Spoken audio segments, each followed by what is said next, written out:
तो क्वेश्चन आपका है एक 35 mm भुजा तथा 70 mm अक्ष का स्क्वायर प्रिज्म HP में इस प्रकार खड़ा है कि सभी फलक VP से बराबर कोण पर हैं। यदि प्रिज्म का अक्ष HP से 50 डिग्री कोण पर है तब इसके प्रक्षेपीय हो।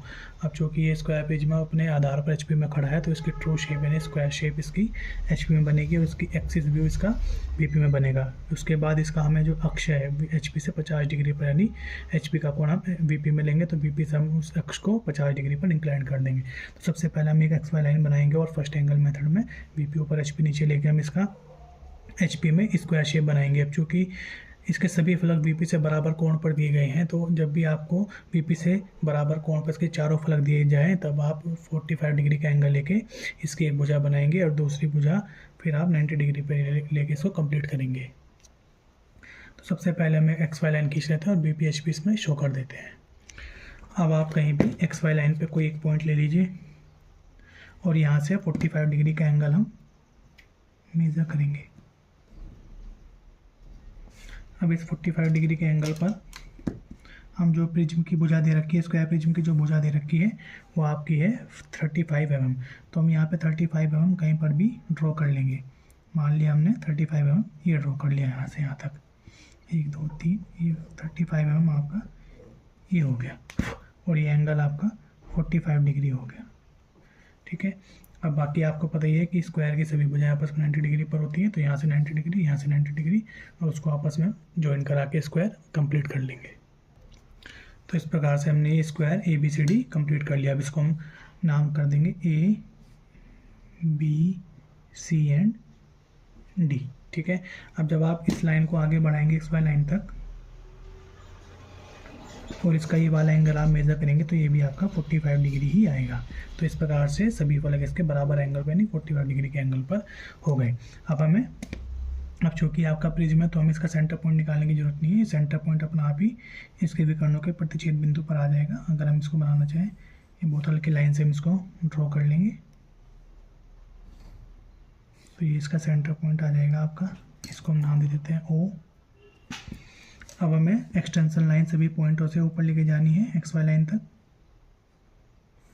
तो ये बहुत हल्की लाइन होती है, तो पता ही है।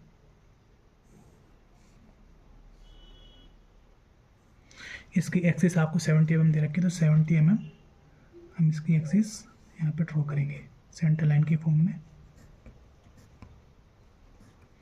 और सभी पॉइंटों से 70 mm हम यहाँ से हाइट लेंगे। क्योंकि आपका प्रिज्म है तो ये आपका रेक्टेंगुलर शेप में, सिलेंड्रिकल शेप में आपका ये जनरेट होता है और इनको आपस में हम ज्वाइन कराएंगे। अब चूँकि ये आपका प्रिज्म है और प्रिज्म में आपके ऊपर नीचे 2 बेस होते हैं। ठीक है, तो इसको हम A/1 B/2 C/3 और D/4 इनके जो अल्फ़ाबेटिकल नंबर हैं इनको हम इस प्रकार से अल्फ़ाबेटिकल और उनके जो कोरस्पॉन्डिंग नंबर हैं उस प्रकार से मैंने इसको नाम दे दिया।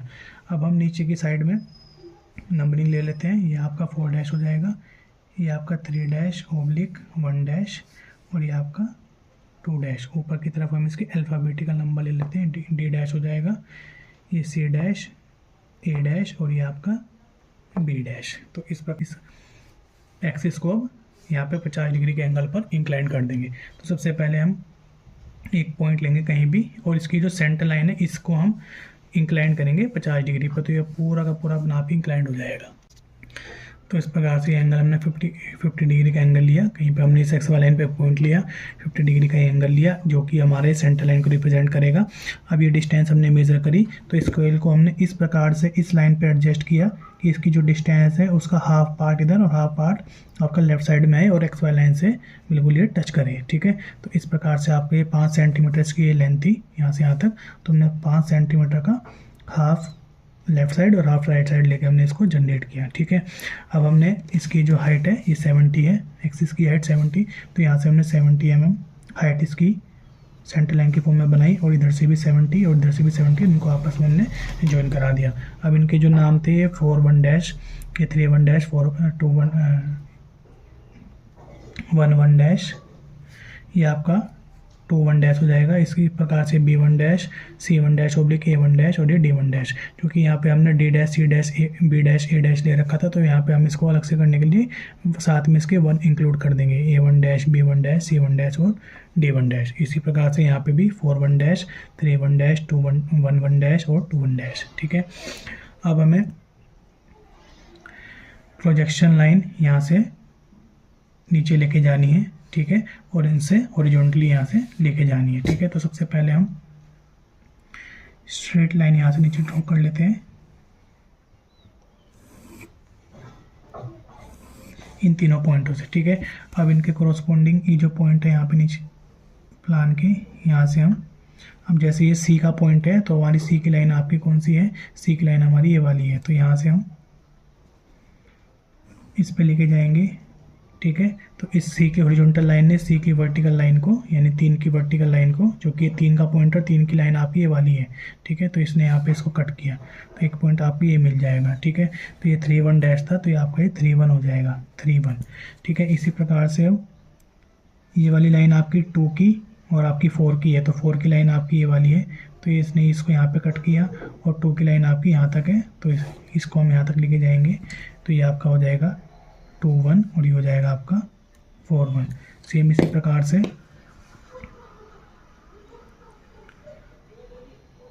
ये आपकी 1 की लाइन है A1, तो ये 1 की लाइन आपकी यही वाली है, 3 और 1 की सेम लाइन है, तो यहाँ से इसको हम इसके साथ मिलाएंगे, तो ये पॉइंट आपका बन जाएगा 1 1।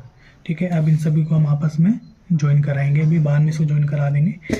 अब इसी प्रकार से हम ये जो ऊपर वाला इसका पॉइंट है, यहाँ से एक्सटेंशन लाइन हम नीचे लेके जाएंगे, ये एक्स्ट्रा एक्सटेंशन लाइन को हम रिमूव कर देंगे अभी। अब इनको हम आपस में ज्वाइन करा देंगे।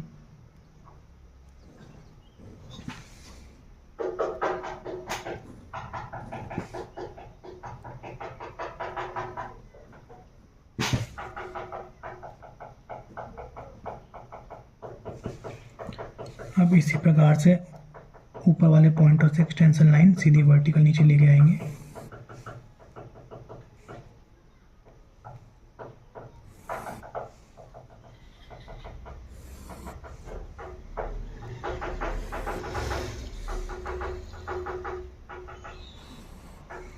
और इन्हीं एक्सटेंशन लाइन को, ये जो हॉरिजॉन्टल एक्सटेंशन लाइन थी, इसको आगे इन लाइनों पर हम कट करेंगे। जैसे ये वाली एक्सटेंशन लाइन आपकी डी की आ रही है, तो डी की एक्सटेंशन लाइन आपकी ये जाएगी यहाँ से हॉरिजॉन्टल, तो इसको हम आगे इसके साथ मिला देंगे, तो ये आपका यहाँ पर आ जाएगा, ये वाला पॉइंट आपका हो जाएगा, ये पॉइंट हो जाएगा आपका D1। इसी प्रकार से जो एक्सटेंशन लाइन आ रही है सी की और ए की लाइन है, तो सी की लाइन आपकी ये वाली जाएगी यहाँ से, तो ये पॉइंट आपको यहाँ पे मिल जाएगा, और ए का पॉइंट आपको यहाँ पे मिल जाएगा, और ये वाली लाइन आपकी बी की आ रही है, तो बी की लाइन आपकी ये जाएगी यहाँ से, तो ये आपको यहाँ पे मिल जाएगा। तो इनको हम नाम दे देंगे, ये पॉइंट हो जाएगा आपका C1, ये पॉइंट हो जाएगा आपका A1 और ये पॉइंट हो जाएगा आपका B1। अब इन सभी को आपस में हम ज्वाइन करा देंगे।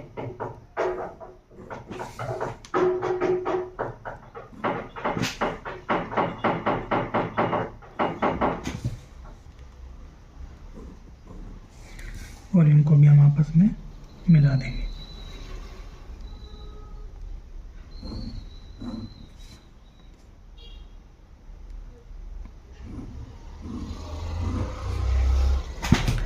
तो इस प्रकार से आपका ये क्वेश्चन कंप्लीट होता है।